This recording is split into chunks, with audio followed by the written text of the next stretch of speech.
Hello and welcome to the Pondering Papaya podcast for your preview of the Monaco Grand Prix. With McLaren lifting the covers on an incredible Senna tribute livery and the sport returning to the famous streets of Monte Carlo, I'm joined by Motorsport Week journalist Pablo Suarez and the Score's F1 correspondent Daniel Valente. Now, before we get into the show, I do need to warn you that the quality of my audio may go down a little bit from here on out, as I'm actually out in Monaco for the race, and let's just say my microphone wouldn't fit in the suitcase. But other than that, everything should be as normal, so let's get straight into it.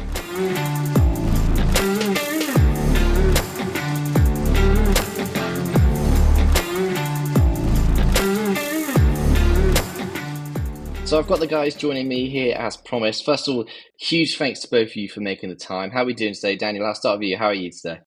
Not too bad today. Getting ready for one of the biggest weekends in the F1's calendar, and I'm pretty excited for it. Oh yeah, definitely. Huge time in Monaco for sure. Pablo, how about you? Hello, thank you for the invite. Pretty much the same. Also, keeping up with all the content that is coming out today with the special helmets, suits, obviously the car that we saw this week. So yeah, a lot of things going on as per usual here in Monaco. Yeah, we'll definitely get onto the livery. I'm sure people have seen it by now, but we'll touch on that a bit later. We'll focus on the race to begin with. Obviously, just give you some information about it. So I'm sure you all know this, but I'll say it anyway. It's the Circuit de Monaco, 3.37 kilometers, which makes it the shortest circuit on the F1 calendar by quite a distance, to be fair. 19 turns, which means 78 laps. And obviously, as you both mentioned, it's one of the most historic races. It was the second venue ever used back in 1950, only behind Silverstone. For McLaren, it's obviously a huge, important race for them in their history. So this would be their 58th time they've done it, and that's joint top of the Italian Grand Prix in terms of the most races they've ever completed in. They've won there 15 times, which is more than any other circuit they've been at. But I think the next stat that Senna holds the record for the most individual wins is sort of why we're going to see so much Senna appreciation from McLaren this weekend. 5 of those 6 wins obviously coming at McLaren. So let's start with a little bit of a preview, sort of going into it. Danny, what are you thinking of? Maybe not just in McLaren, but sort of Monaco in general as we count down to the days. Right now, I'm thinking that it's pretty much, I think, a three-way fight that it's going to be for pole and essentially the win. And it's really hard to center in on who is maybe the favorite at this point. I mean, we know McLaren now; those upgrades have worked. We've seen that the last 2 tracks, and judging by I think it was Piastri who said it after Imola, that they do seem to have made some improvements in the slow corners, which should only help them at Monaco. And then Ferrari are always strong here, especially Leclerc. Even with their qualifying woes this year, it still feels like they're a good bet just because of the circuit, and they historically are good here as well. And then Red Bull and Max will be the big question of whether they can get that car optimized for the circuit, which is very bumpy, has a lot of curves, which is typically something they struggle with. Yeah, you're definitely right to point out the circuit being a challenge. 'Cause obviously, it's a very extreme circuit. It's very slow. It's got a lot of tight corners. I mean, I've I'm actually out in Monaco and I was sort of driving around the corners today, and you're thinking even in this size car is mad. So to think for them to be in an F1 car in a few days' time is even more mad. So yeah, it's definitely a challenge. What about you, Pablo? What's your overall thoughts going into this weekend? Yeah, I was about to say, like we know in this track we will probably have the incredible amount of zero overtakes on Sunday, but I think this is part of the track, obviously with the current cards, even a bit more. So yeah, as Daniel was saying, I also wanted to point out that McLaren typically does decent around here. Maybe last year was a bit of a one off because they still had the sort of MCL 60A like before all the upgrades and stuff. But I remember in 22 it was pretty decent. Obviously the podium in 21. So I feel like it's a circuit where McLaren usually does pretty decent. Also, I don't think you can compare this track to any other in the calendar. Basically, in terms of how you set up the car, obviously it's completely different to every other circuit. So it will be very key to get that one right. Yeah, you're definitely right. I think the Friday practice sessions are going to be a crucial time for all the teams. They're sort of trying to hone in on the best setup, and I think, I mean, you're going to be looking at like some Mercedes. You probably expect them to struggle a little bit, just because I think Toto Wolff said in the build up that the car's not quite ready for that sophistication level. So perhaps not a quick race for them. But yeah, I think as you both mentioned or sort of hinted at, Monaco tends to be won on the Saturday, and it's qualifying that's oh so important because these circuits are just so tight, they're so twisty that overtakes are rare. I mean, it's not often you have a very exciting race. So we'll focus on qualifying because that's probably where the bulk of the action, or the important action at least, is going to happen. And Dan, I'll come to you on this. In my head going into this, I was thinking, oh, qualifying's been quite close this season. Like a few drivers have got near that, and then I looked, and Max has somehow got 7 poles out of 7 races. I mean, am I going into Monaco with like blind faith, blind hope that it's not going to be Max on the P1 again? I think just based on how this year has gone, I think we probably all felt the same at some point, especially within the last 2 races, of thinking that his pole streak is going to end, and then he just pulls something out at the end of Q3, and same like Imola, he's found a way, and it's very important because here at Monaco he can break Senna's record, and he's tied with him at 8 straight, and he can move it to 9 now. I think if people thought Imola was hard, this is going to be an even bigger challenge for him. So I think you almost have to put him as the favorite, but I would say if there's any track where I think he'll be most challenged, I think we'll even see a bigger challenge here than Imola, and they really can't afford to have another weekend where they kind of have to fumble through their setups and find something that is compromised, because McLaren will be right there, Ferrari will be right there. They're supposed to be bringing their high downforce rear wing, which they haven't debuted yet apparently, and I think one wrong step and it wouldn't surprise me to see a Lando Norris or an Oscar Piastri or a Charles Leclerc on pole. Yeah, you're definitely right to point back to him because obviously Red Bull had a huge amount of problems, and I think that sort of was a great example of car versus driver, wasn't it? Because Perez, I think, qualified P11 in the same car as Max, and yet Max obviously gets it on pole. So, what about you, Pablo? You're looking into qualifying. Who's your money on? Who are you sort of looking at, thinking they could beat Max, or is it going to be Max again? Yeah, related to what you were saying on Red Bull and the issues they went through, especially on Friday in Imola. I think if there is a track where the driver and the confidence the driver has in his car, it's key, is this one for sure. So I think it will be very very important to see if Red Bull struggles again, finding the right balance of the car, the right setup. And also, I think probably Lando has a lot of confidence going into this weekend, not only for the last weekend in Imola, but also for that wing. I feel like that wing takes a lot of his shoulders. I feel he was very pressured to get that maiden wing, and it's something that was costly for him. I feel like in some opportunities, like Qatar, for example.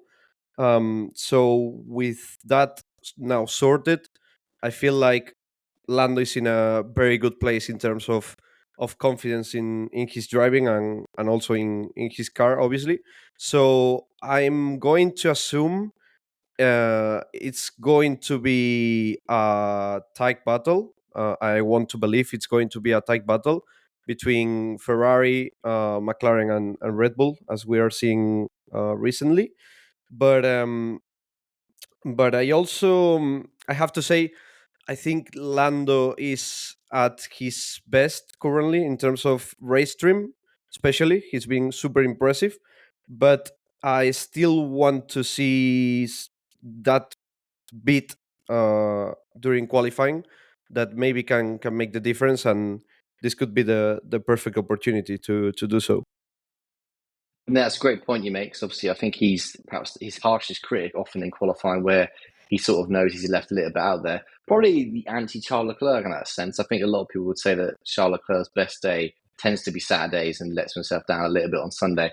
Daniel, talking about Leclerc quickly, because obviously he's going to be one of the names mentioned. That I think you probably go into this weekend thinking it's going to be one of Verstappen, Leclerc, and then the two McLaren drivers. There's this whole thing about Leclerc, this Monaco curse, isn't there? Because obviously everyone knows he was born here, it's his home circuit, and yet he hasn't always had the best time of it. As he's multiple DNFs, one DNS, like it's not gone well. Yes, he's had a couple of okay years, but do you think that's something that might play into his mindset going into the weekend? That there's so much pressure. I mean, Paolo was just talking about it then that Norris has sort of had a weight lifted off him by that win. Do you think that the expectation of Leclerc to do well in Monaco in his home race is something that we could see affect him and ultimately make him not produce his best racing?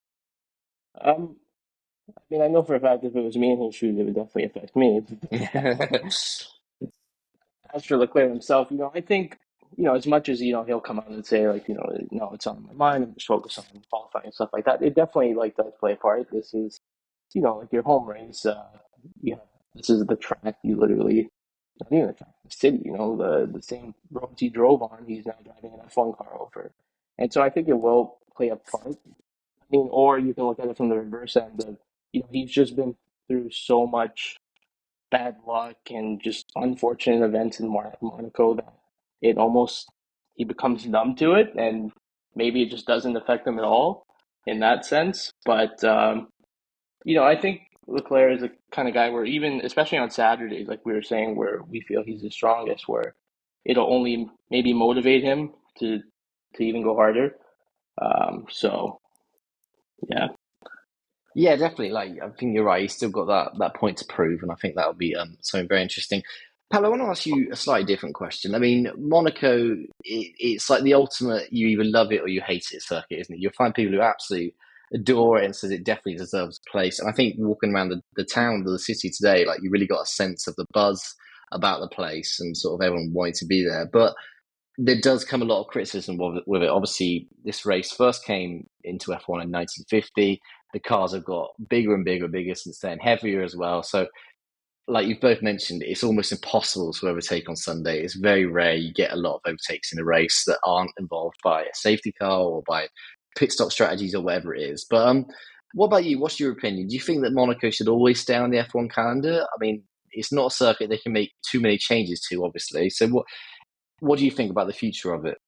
I'm a lifetime Monaco defender. I have to say, I know on the zero overtake parts on track on Sunday, but I don't think that's the correct approach to this race.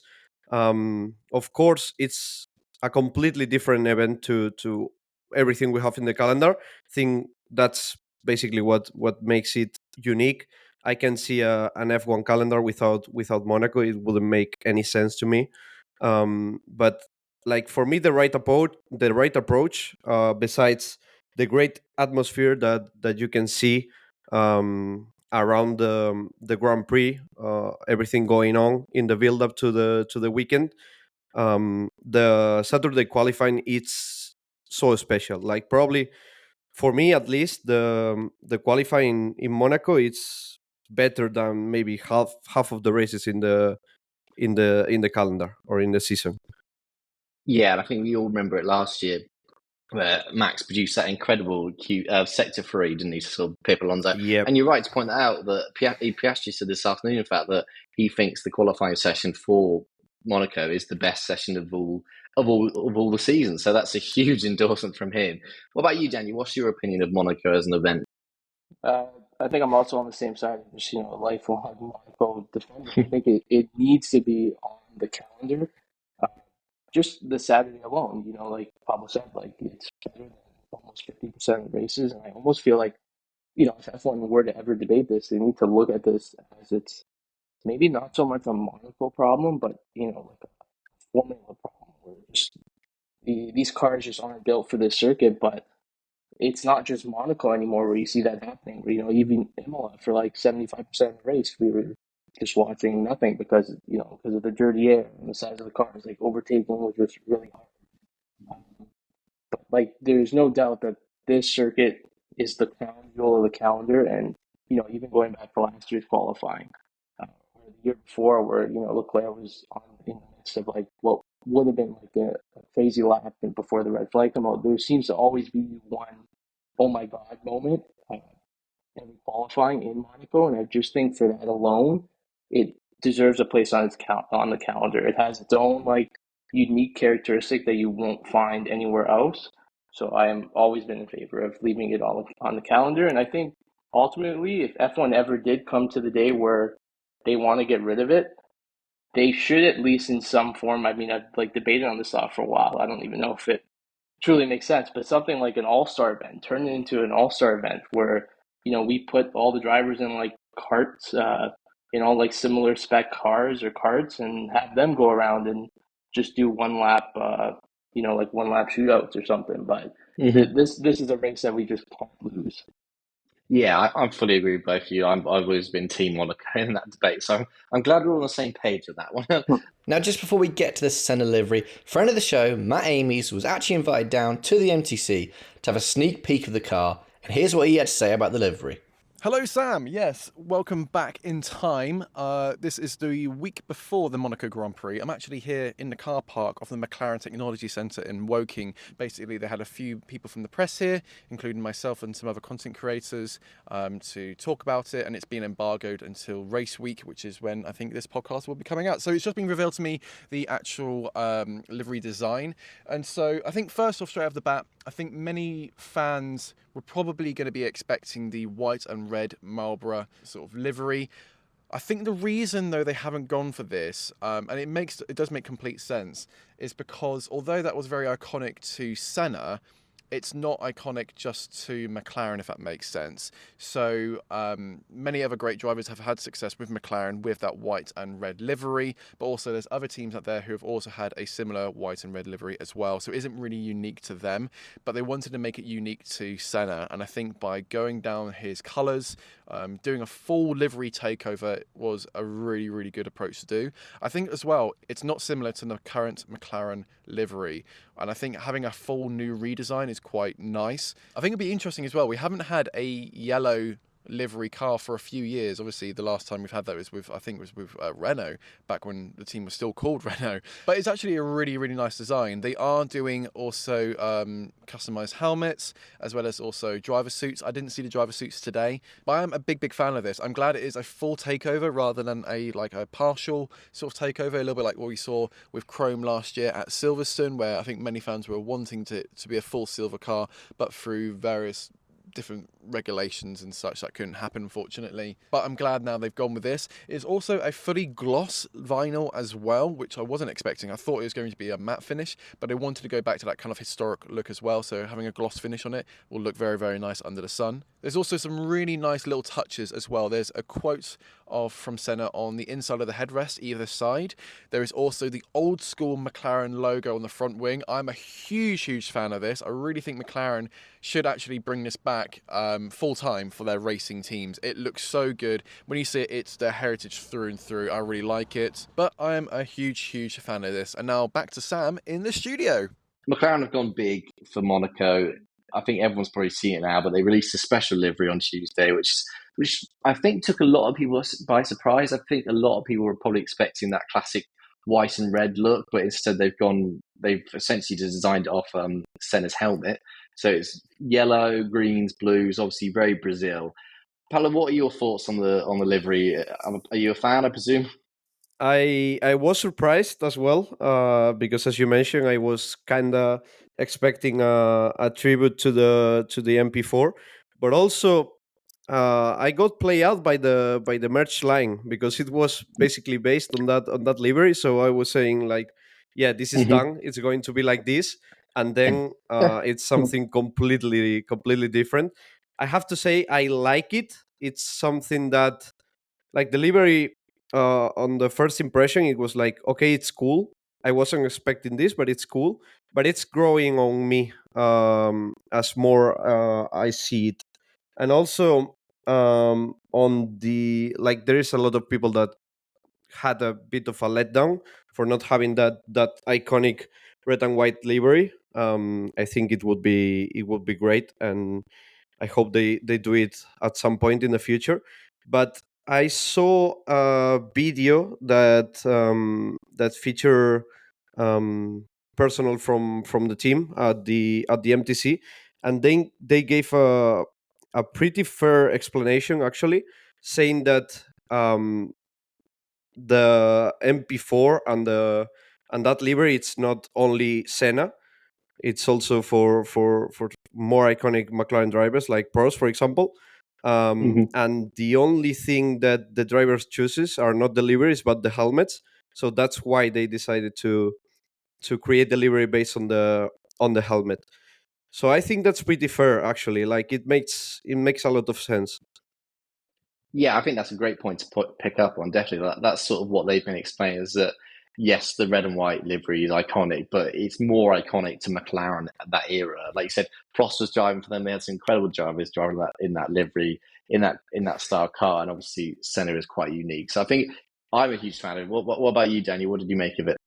I was also kind of faked out. I was also expecting the classic red and white, but you know what? I was pleasantly surprised by it. I'm always going to be a fan of more paint or more color on the grid. I think we're at that point now where F1 has almost made me just desperate and thirsty for colors. I really love, like Pablo was saying, like, if you want to honor a driver, what better way to do it than to pick his colors and his nationality's colors? And I think it's a really slick look. Uh, and yeah, I'm a big fan of it. Yeah, I'm sure it's going to take a lot of getting used to because obviously it's very different to the normal color. I presume there's going to be a lot of people on expensive yachts who've had a bit too much champagne and wondering what on earth that car is that's going flying by. Away from McLaren a little bit, and maybe away from I the have to top say, three. like, before you switch topics, Oh yeah, there yeah, go are ahead. there are two things about the livery which surprises me a lot. The first one, even if you're not a big fan of it, I really like that they went full all in for the livery. Like it's a Hmm. complete revamp. I think they even got permission, like a special permission from the FIA to replace the driver numbers on the front nose, Hmm. to switch it to the Senna logo. So I think this being like highly anticipated, and also I was very surprised to see that they weren't featuring the livery on Imola. Not only because of the track it is, and the relevance it has for Senna, of course, Imola and Monaco, but also because it's a double header. So it probably was tough for the team to switch everything from one week to another. So I was a bit surprised on that front. Yeah, I'm fully with you on that. When I saw it was a double header, I was very surprised. Yeah, because like you said, we probably all think it's just a case of like repainting or something, but yeah, it's a huge amount of work goes into changing a livery.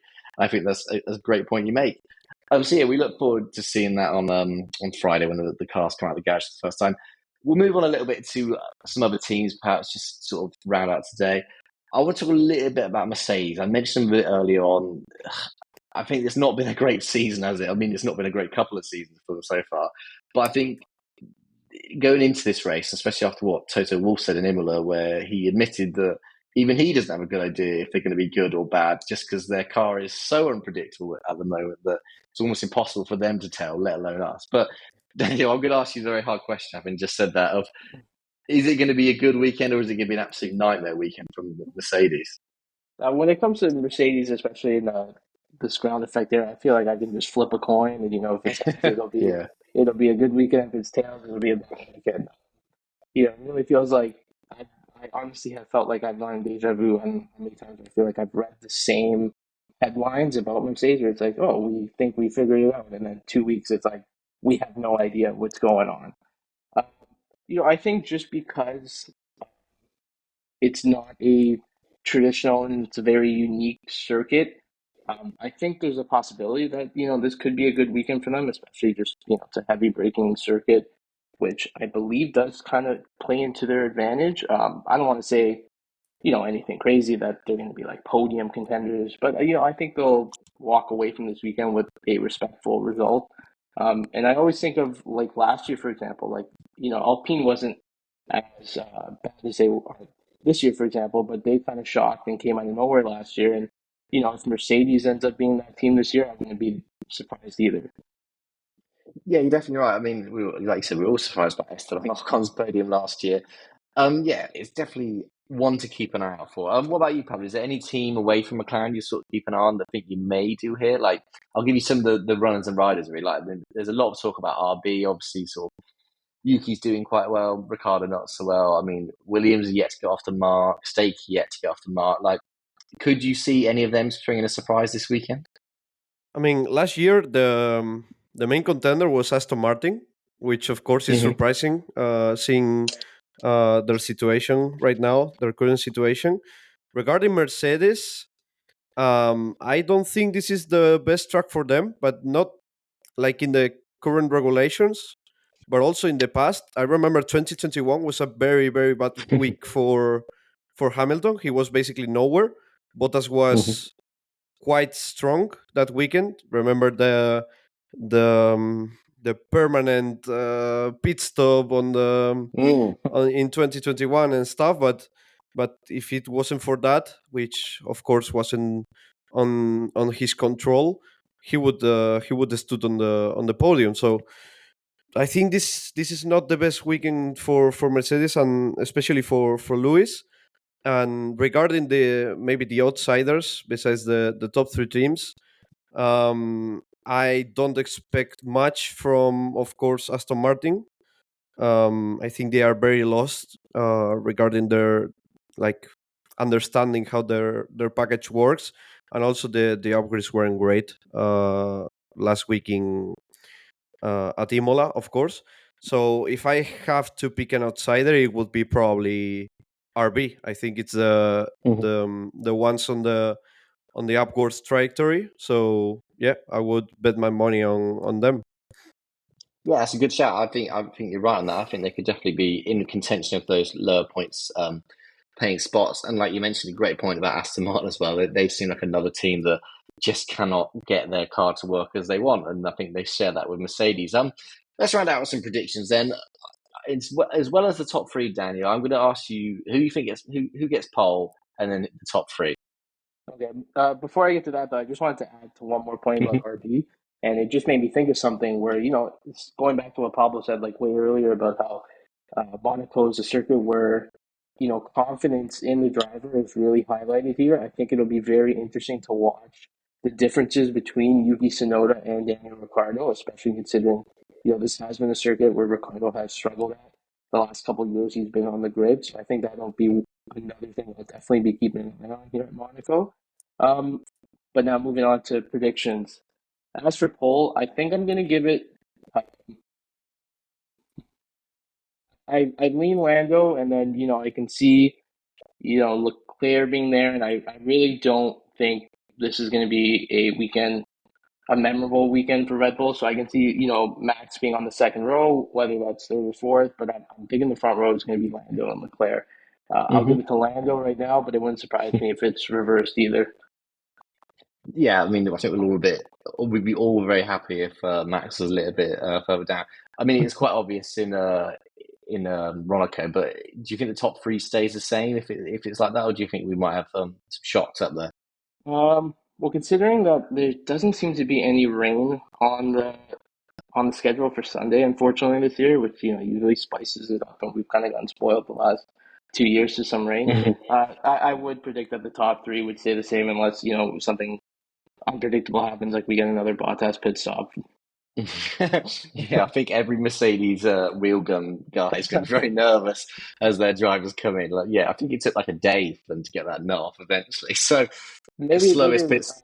maybe that's what F1 should do. Have a case of wheel gun roulette where they just Yeah, stick in one wheel every gun week. number six. Yeah. Someone has a wheel gun that's glued onto it. Pablo, what about you? What's your quality prediction, and then go into the top three? I have to say, I don't know why, but I have a feeling about Oscar this weekend. Hmm. I think he can stick it on pole, honestly. If he does that, it's going to probably translate into a maiden win. So I honestly can see a McLaren front row, like genuinely.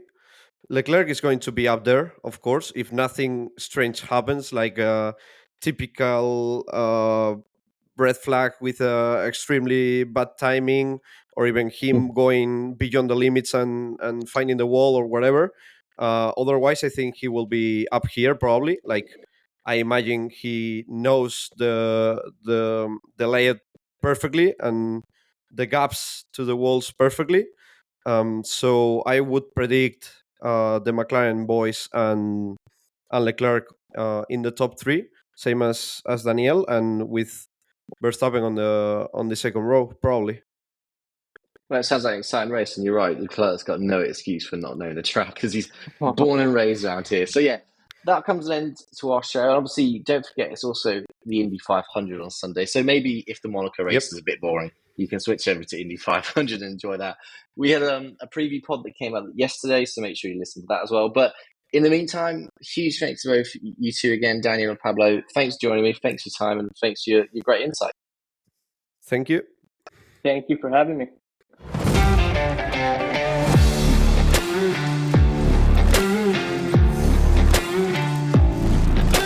That brings us to an end of our Monaco preview. A huge thanks once again to Daniel and Pablo for joining me today. Now, as I mentioned, I'm currently in Monaco, so the review episode of the race is going to come out on Monday instead of Sunday. So to make sure you hear it when it's first available, make sure you subscribed on your favourite podcast platform. Give us a like, give us a rating, all that good stuff. You can also follow us on socials at Pondering Papaya. But in the meantime, enjoy Monaco and we'll speak to you on Monday.